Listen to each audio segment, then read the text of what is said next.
விழுப்புரம் ரயில் நிலையத்தில் மாதந்தோறும் 5ஆம் தேதி சரியாக காலை 10 மணிக்கு இந்த சங்கு ஒலிக்கும்.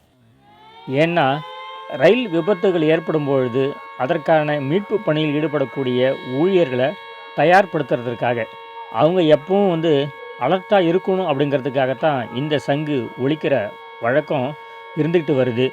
விஞ்ஞான தொழில்நுட்பங்கள் எவ்வளவோ முன்னேறினாலும் இந்த சங்கு ஒலிக்கிறத மட்டும் ரயில்வே நிர்வாகம் கைவிடலை.